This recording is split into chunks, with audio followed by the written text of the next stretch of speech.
Well, thank you, Mark, for that kind introduction, and I'm delighted to be here with friends and family. And Chief, it's great to see you, and Mayor, thank you for being here, and it was great to be here with Minister Parsa, a great advocate for our community. Our thoughts are with the associations, especially today after the events of yesterday. C'est un grand honneur pour moi d'être ici avec vous aujourd'hui.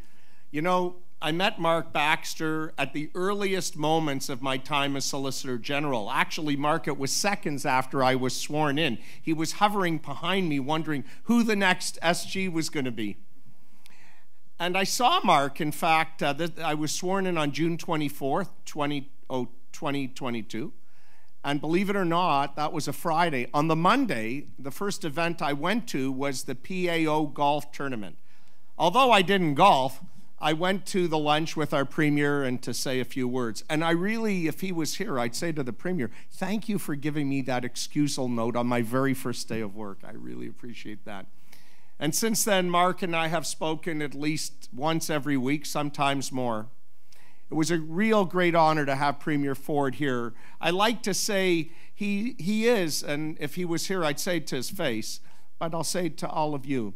He's an exemplary person. He's defined by his commitment and care and love of our province. He's a person of unassailable integrity. And as I've said frequently, we've never had a premier and a government in my generation that takes public safety so seriously. It's an honor of a lifetime to serve with our premier and our colleagues, our exceptional colleagues that have that same mantra in mind that we want to keep Ontario safe. And traveling with excitement and crisscrossing our great province and visiting police services and members of your association throughout our province, I can attest firsthand to the incredible dedication and resiliency of the public safety professionals that keep our province safe. I've attended 3 March Past ceremonies so far in my time as Solicitor General, and each one is incredibly special. In a few hours, I'll be on the move again, and this time in Peel, and I'll witness the newest recruits, the newest of your members being sworn in to receive their badges. And the common denominator, the common theme of all who join policing is that they chose to bring their individuality and their character and their life's experiences and their common sense as part of their calling to be police officers. They chose to do something righteous because I believe there is a righteousness in finding the truth in keeping our community safe. And in so doing, your newest members who will be receiving their badges just in a few hours will take their place in the hallow halls of your brotherhood and sisterhood of the PAO and become part of something much bigger than themselves. They also know that you are only as good as those around you, and your colleagues become part of you, and they complete you. They lift you up to accomplish things that you could never do alone. And as we know, they will be there in good times and in sad. I saw this for myself in this last year when we laid to rest Andrew Hong, and from York Region Police, Travis Gillespie, and Devin Northrup and Morgan Russell, and Greg Parashala, and most recently, Eric. These events remind me of what it means to put your community needs above your own. Your commitment to everyone that keeps Ontario safe every day is unflinching, it's unbreakable, it's absolute, and it's constant. You will always have our backs, and we will always have your backs. Le soutien de notre gouvernement à votre égard est absolu et sans relâche. And we are witnessing, as the Premier said, a surge in violent crimes across Ontario and across our country. People don't feel as safe on our streets as they used to. And as I have said before, each one of us has an equal right to live in our own communities, in our own homes, and free to raise our children, free to play in the park with them, free to work, to shop, and to pray. And police officers also understand the randomness of responding to the unknown. You never know what's waiting for you when you get that call. And that's why you need the equipment and training and resources to prepare for the realities that you will confront. And that's exactly why our government is acting. We are going to get repeat and vile offenders off our streets and into correctional facilities where they belong. And Bill C-48, as the Premier said, is a good first step. I really want to also acknowledge my federal counterparts, Minister Mendocino and Minister Lametti, and thank them for their efforts. I want to thank the associations for helping us as well, and the chiefs as well. There were many people, along with the premiers and territorial leaders, thanks to Premier Ford, who coalesced everyone.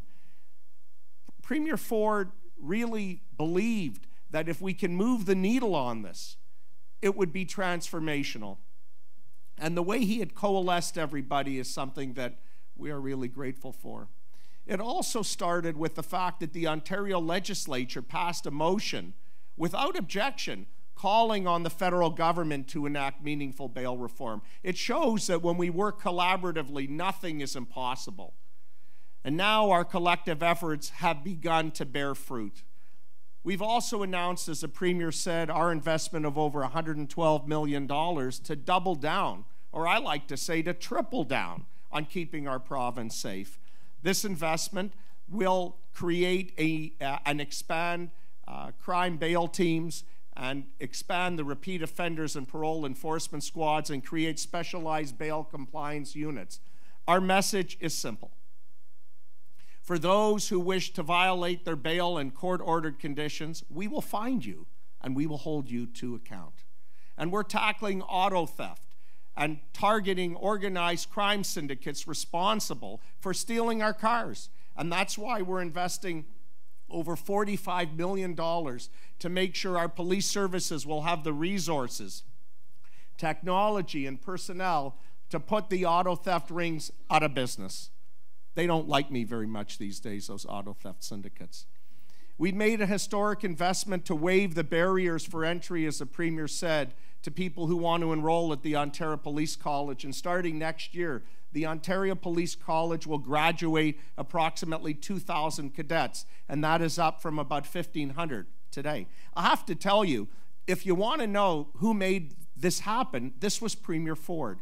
This was Premier Ford acknowledging that we need to have more police officers, more boots on the ground as soon as we can.